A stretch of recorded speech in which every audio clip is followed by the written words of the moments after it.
Hello there, sword friends. Today I'm going to review this sword right here. It is the Deepeeka Castilion Arming sword, and it was sent to me by Kult of Athena for the purposes of this review. So if you're interested, I will link their site in the description down below if you're so inclined to purchase one. It has been a bit of a roller coaster of a review as well. It's had some ups and downs, and I'll elaborate how it went from this to this, and hopefully you find it interesting along the way. Before I really get into it, though, a couple disclaimers. One, as I noted already, this is a review sample from Kult of Athena. I actually requested a review sample from Deepeeka. I think they reached out to Kult of Athena, and it ended up along with another review sample that Kult of Athena was sending my way. So tip of my hat to both Deepeeka and Kult of Athena for sending this sample along the way. Anyway, so you know, it didn't cost me any money. If you think that makes me biased, you know. The other bit is I don't study historic European martial arts, so my experience in this area and how to use this sword is really that of a novice, and you should keep that context in mind. The other bit, I had Kult of Athena. They asked if I wanted a sharpening service. I asked them to sharpen one side of the sword. So as you see the video and you see me cutting with only one side of it, and you see that one side of it looks different than the other, that's at my request. That way I could show you both the blunt and the sharp side of the sword. The last bit, I suppose, to note is the price point of this sword, and it's roughly $200, a little bit less. Specifications, dimensions, measurements, and all that malarkey is in the description down below. So if you're interested, take a look there and feel free and ask me any questions, and I will endeavor to answer if I am able. Last point I want to make actually is the background noise you might hear. I have a little one at home, and he does not care that I'm recording a sword review, but this is the time I have to do it, so that is what you might hear. I apologize in advance for that. I'm going to begin the review with the peen block. I go soup to nuts, top to bottom, and that's where I'm going to start. And right here I can immediately notice that there's a little area where I can get a fingernail underneath. I can kind of scrap my thumb on it, but it's not sharp enough that it hurts. I would say that the peen block immediately, well, it's nice to see that it's peened at all, could have been sanded over just a little bit better. And it's actually a point that I'm going to note right at the beginning, so I don't have to harp on it all throughout the review, and that is that just about every square inch of this sword is a little bit crude. I don't personally find it to be a big detractor because it's a $200 sword, and my expectations are, tempered by the price point. And it's present though throughout. There's a little bit of tool marks, there's some asymmetry, there's this and that throughout the sword. So if you're expecting kind of machine perfection, this will not be the one for you. But there are some areas like the peen block, some tool markings and stuff that you'll see. I'll note them where I feel appropriate, but just bear in mind that just about every square inch of the sword has that. So anyway, peen block moving up. Overall, I'm happy to see it. I think it's a handsome adornment. I think it adds to the overall execution on here, having the peen block on there versus just having a wheel pommel. The wheel pommel is where I'll move up to next, and now this one has a couple hot spots on it where my hand would grab. It was a little sharper than I would like. I could kind of scrape a fingernail on. A little bit of sandpaper would have gone a long way here, and while it's something that a user could very easily do, I don't, even at $200, think you should have to. A little more chamfering around the edges would still maintain some nice crispness, while simultaneously not giving some hot spots. Anyway, there are some other things that I really like about this wheel pommel. One, it has some taper to it. So dimensionally, I can see that it narrows towards the peen block, which is very surprising to see in a sword of this price point. It's not something that's particularly common in swords. Generally speaking, it's something that tends not to be done, but it's present here and it's appreciated. There's also like a copper plug where the facet is the hollowed area of the peen block, and I happen to really like the overall aesthetic of this copper block that's in here. Now, if you're handy, you might be able, copper is reasonably soft, so maybe you could tap in a design or something like that. I didn't opt to do that, but I do think it's a handsome addition. On the inlets, though, where that copper plug is stuck, it's reasonably sharp, so it still has a little bit of ledge to it there. I didn't find that the handle bit me in that area, but I did find that the hot spots where my hand contacted the pommel were a little bit sharp, especially where it met the grip area. Not to say that it cut me, but at the same time, I did notice some discomfort there. The takeaway here is that I think that the vendor should have addressed these hotspots on here, done a little bit more time chamfering, but at the same time, I think an owner could reasonably address these things as well. If you bought the sword and chamfered these edges, I think you could blend it even if you have relatively minimal skills and tools doing so. I would feel comfortable actually doing it myself, but I didn't actually get to it before I got to breaking the sword. So anyway, temper your expectations. At $200, it may require a little bit of handiwork to make a comfortable experience in terms of grabbing the grip if you have the same hotspots I did on this example. Moving on to the grip. I think the grip is a little bit crude here. There's obviously some bumps and lumps and things like that. It has a very present seam. However, I actually think it's pretty handsome. I think the grip goes really well with the sword. It would be weird if it were perfect and the rest of the sword looked the way it did. So I happen to like actually the roughness. It wasn't, the risers were a little asymmetrical in some spots, but they were sturdy and the grip held up really well. I actually liked the seam. It let me know which edge was sharp and which one wasn't. I could tell which edge I was using, but it also wasn't uncomfortable. So it was present, visible easily, but at the same time, I didn't find it to be uncomfortable in moving it around. I never used a glove with it, and I could kind of feel which edge was there, so I kind of knew which way the edge I had sharpened was. If you have an edge that's keener and one that's blunter, then this might be helpful for you as well. Again, I just didn't find it to be uncomfortable. I liked how the risers rested in my hand, and apart from the hot spot on the pommel area, I really found it to be actually pretty comfortable. It indexed really well. It stayed sturdy in my hand really well. If I had it in one piece and turned it around, it stayed pretty sturdy. And later on in the review, you'll see me cutting and I'm whacking with some amount of force into a log. I didn't have to reposition my grip. I didn't feel a lot of vibrations. And given that that hot spot would have, potentially dug into my hand, overall I could avoid it. It felt pretty secure, and it didn't do as much damage as it could have if the grip were a little more loosey-goosey. So apart from its, maybe rough and tumble look, I thought it actually held up and did an excellent job and was very comfortable overall. The grip as well was a little larger than maybe is historic. I guess I don't know for sure, but the grip is a little bit longer than I've held on some more historically proportioned European swords. It felt really good in my hand though. It was a little bigger, and that extra area gave me the ability to fit my sausage fingers on it pretty comfortably. I could choke up or move down to the pommel. There's some option, though I'm not an authority in history. There, as I understand it, were some grips that were a little longer and some that were shorter. The ones that I've had on swords that were like this, which the typology is escaping me at the moment, this one just felt a little bit longer. So worth noting. I could be totally off base on that though. Also worth noting, the Tang, I cut the grip away, not as well perhaps as I could have, but the Tang is exposed in this area, so you have a rough idea of the size of the Tang. I thought overall it was appropriately sized and shaped. It wasn't some little rat tail Tang or something like that. So if you're curious about what was underneath the grip, you can see it here. Moving on to the crossguard. Well, what I can tell you about the crossguard, there's some asymmetry here, but overall, I actually like the crossguard. There weren't any hot spots on this one, so I could choke up and move towards the crossguard. I found it to be comfortable. It didn't bite into my hands at all, and that's one thing that's worth noting. It has, again, some roughness. The apex, the peak where it runs into the fuller, isn't exactly symmetrical on either side, but generally speaking, you have to be looking to spot those asymmetries, and it has a roughness to it that I thought blend in with the rest of the sword. It is worth noting that in the destruction area, once I broke the sword, I did test the quillions, and I bashed into them. They didn't prove to be particularly resilient. You can see in the example of the sword here, it is, well, they're broken off, and I smacked it first. I wasn't, when the sword broke, and I'll talk about it, it kind of caught me a little bit off guard. So I figured, well, while I'm out here, this is now a destruction test, and I'm gonna bash the quillions. And I didn't have another sword to use, so I used the croquet stake of doom. So the thing that I did when I broke the quillions is I set the sword in the stand, and then I did kind of an upward strike at the quillions. People have said it's not really fair to brace the sword and then hammer down on the quillions. Is not representative of somebody holding the sword and using the quillions defensively. So I figured if I were striking upward and the sword wasn't braced, well, it's a heavier object, anyway, that was the thing that I did. The quillion snapped off immediately. I tested the other side with a stick, and I was able to bash on it pretty hard, and the stick broke instead of the quillions, but a light strike with the croquet stake of doom caused the quillion to smash. And they didn't bend, they just kind of broke off. So worth noting that it's not a particularly resilient quillion. If you were to use this for fencing, you might end up with a broken quillion pretty quick if you were, trying to use it to catch swords or defensively to block a sword strike. Before I move to the blade, I do want to talk about the scabbard, and this is something that I thought was really quite excellent. Now, excellent might not be the right word. There were some downsides to it, but this little felt thing towards the mouth, which frankly is optional, did come out. It didn't seem secured or glued in particularly well, and the scabbard is obnoxiously tight. You have to use it. You have to pull pretty hard to get it out. However, it doesn't fall out, it doesn't rattle, and I think it's a very handsome scabbard. There's some ledges on the chape area here, which I find on most scabbards that I have. It's irritating because I'm not used to wearing these, and they tend to catch on things, so I don't really like when there are ledges present here, but they seem to be common anyway at swords of this price point or higher. But I thought the leather work on here was actually pretty nice. The seam is very similar to the seam on the handle. It's reasonably well stitched.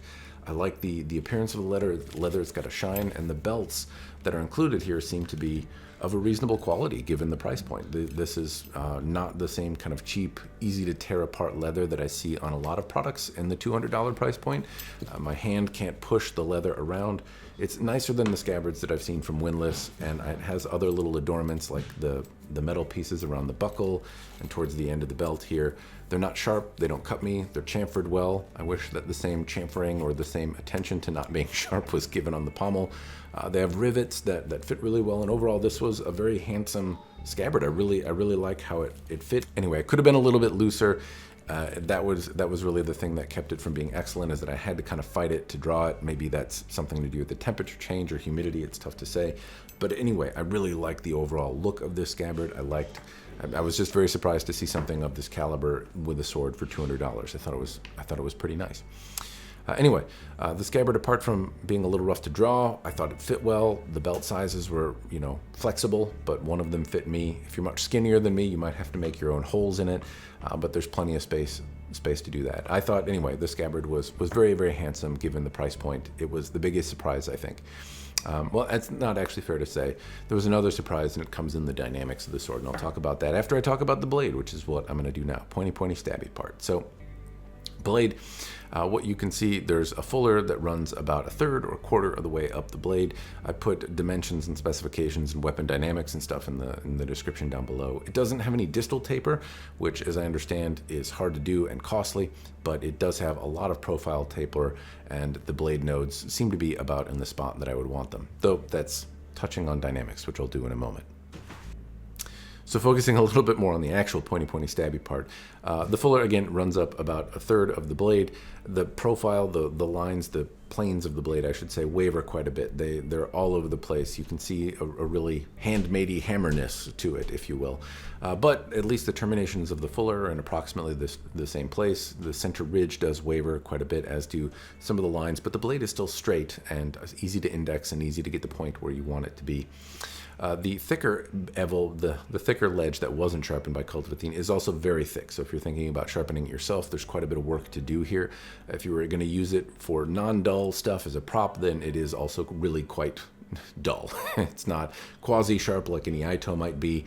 It has a very thick edge on it that is really quite dull. Now, Kult of Athena sharpened one side. They did the sharpening service, and it came out well. It was reasonably sharp, but it creates a very pronounced secondary bevel. It really was quite sharp. It was pretty easy to cut stuff with. But as it rolled up to the edge, it's also worth noting that the edge kind of rolled off, and I wouldn't recommend doing one side sharp like I did. But if both sides were sharp, it would probably come out pretty well. It didn't look like there were any errant scuffs or anything from the sharpening service either. The tip looked like it might have gotten a little bit hot, but apart from that, it didn't also prove to be problematic. I thrust that into a log and twisted it, and it didn't diminish the tip at all. So anyway, point is that the sharpening service really creates quite a secondary bevel. It would take a little bit of work to ease that down if you wanted something that didn't have as pronounced a secondary bevel. Otherwise, profile of the sword, it's obviously very pointy, good for stabbing. It's a little more thrust-centric, perhaps, than cut-centric, and most of the tests that I'm going to talk about in a moment are very cut-centric. What I can't talk about is dynamics, though. I linked that in the description down below because it's going to do a better job if you can understand the weapon dynamics computer versus my take on how it felt. But personally, it felt really quite lively. I felt like I could get the tip where I wanted it to go. The node seemed to be in about the right spot. I didn't feel a lot of shock in my hand. It was easy to move around and whip around, at least if you could get it out of the scabbard. You had to fight a little bit to do that. But once it was out, it really moved pretty freely, and I found it to be a pretty comfortable experience. There's not a lot of footage of me doing that, though, because I didn't opt to move it around. I don't study historic European martial arts, so I don't know how helpful it would be. I'll talk just about the cutting then. So, cutting, I tried to have a little bit of fun with this one. I was really pretty impressed when I got this out of the box, and honestly, this is where it's worth noting some of the roller coaster ride, right? So when I got a review sample from Deepeeka, I've played with swords for a long time, and Deepeeka has not really piqued my interest a whole lot. I think of them as kind of a price point, an entry-level brand, and as I looked at some of the photos, it just didn't seem like stuff that was things I wanted to play with. But people have asked me my opinion about them, and I really haven't had any hands-on. it was worth asking for a sample, getting one, playing with one, and kind of having some opinion based on firsthand experience. And out of the box, this really impressed me. There's obviously lots of imperfections and things like that, but some people find that endearing. And for $200, you really have to temper your expectations. $200 doesn't often get you a lot of sword, and the swords that I've had in that price point have oftentimes been very cumbersome. If they're a little bit cleaner, they're often clunky. The grips don't necessarily feel great. This, the leather work, the handle having risers, the indexing, the way the weapon felt. All in all, I was very, very impressed with this sword, and that followed through to the initial cutting. So I was kind of expecting not much. I got something out of the box, and I was like, ooh, this is actually really surprising. This seems like a really nice, a lot of thought went into this for $200. I'm kind of impressed here. Cutting-wise, the Kult of Athena sharpening service did a reasonably good job. I cut some water bottles. It tore through some of the more rigid plastic, but cut through reasonably well on others.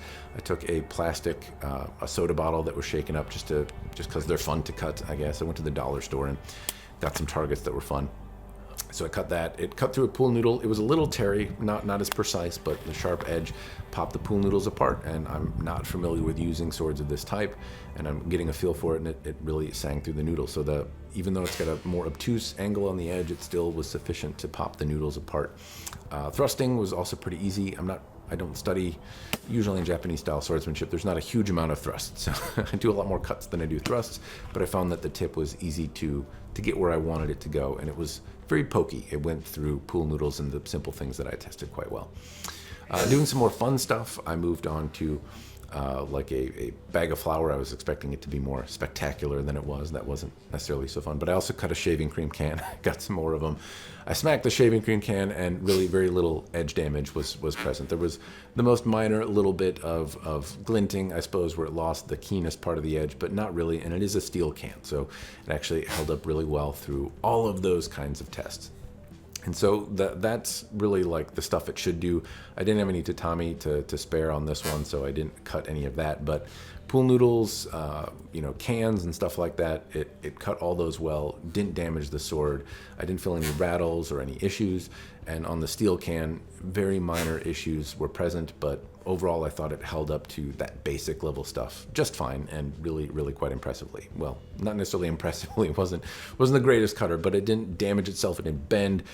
No clear red flags were present at this point. So I started to do something a little bit more abusive, and I'm using the sword like an axe here. Now this is kind of towards the debatably abusive stuff. I brought out a big thick log. It's not going to cut through it. I just wanted to punish the sword a little bit.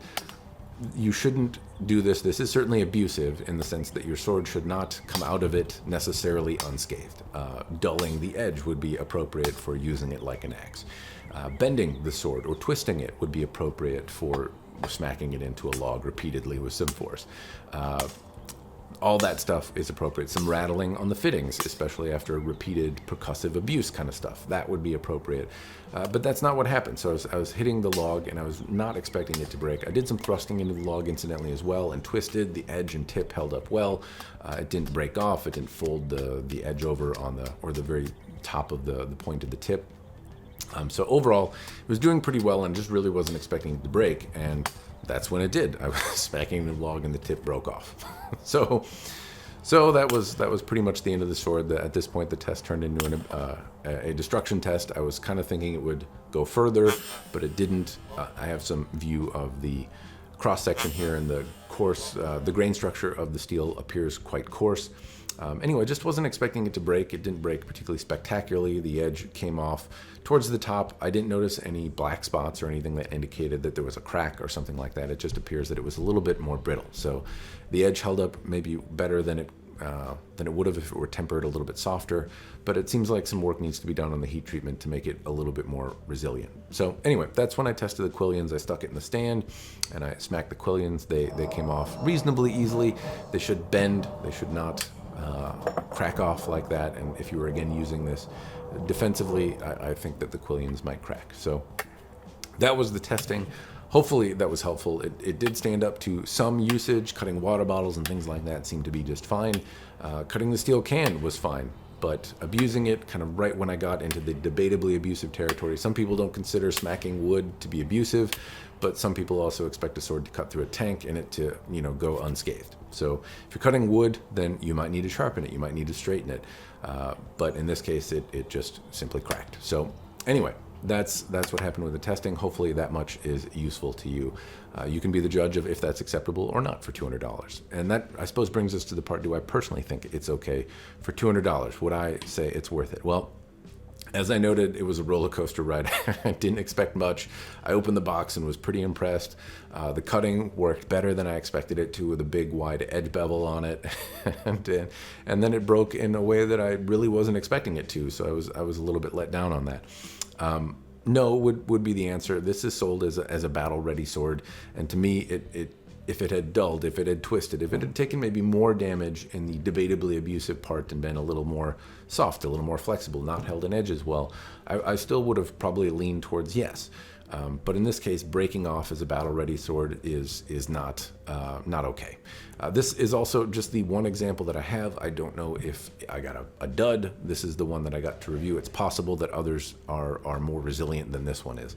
But in this particular case, I think it broke prematurely. So it's tough to recommend it for anyone that wants to use it. Potentially, if you're doing less abusive things, that it could also break, and that's I guess the concern there. So no, simply because it broke. The quillions are maybe a debatable thing. A lot of people do backyard cutting, but not a lot of people are using this for sparring. So if you're going to use it for sparring, then no, I would not advise it either. But I don't think a lot of people necessarily do that. The quillions did survive a lot of really hard strikes from a stick, but not so much. I think it's certainly an area that could be improved as well. But either of those two things are really the deal breakers, and mainly the blade is the one that I would say no. Now, if you're just getting this as a wall decoration, then it does survive some basic stuff. I'd be cautious about swinging it around and impacting any other swords with it, or using it for stage combat, because that can be even harder. And this one broke on a log. I'm pretty confident that stage combat would likely cause some issues as well.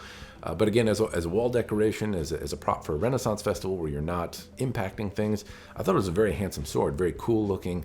And I thought you got a lot with the leather work and the grip. I thought, a little bit of sandpaper and it would be fun to move around and not have any hot spots. And I think the package is really quite good. And if they could improve the heat treatment on the quillions and really primarily on the blade, then I think it would be an easy yes for me. But until that happens, until it can survive being smacked into a log and not break in half, it can twist, it can bend, it can dull, but not break, and doing those kinds of tests. Until that kind of stuff happens, it would be a no for me. So anyway, those are my thoughts. Hopefully that's helpful to you. Hopefully the video and all that kind of stuff give you enough information to make up your own mind, regardless of my opinion. If you have any questions, throw them in the commentary down below, and I will do my best to answer.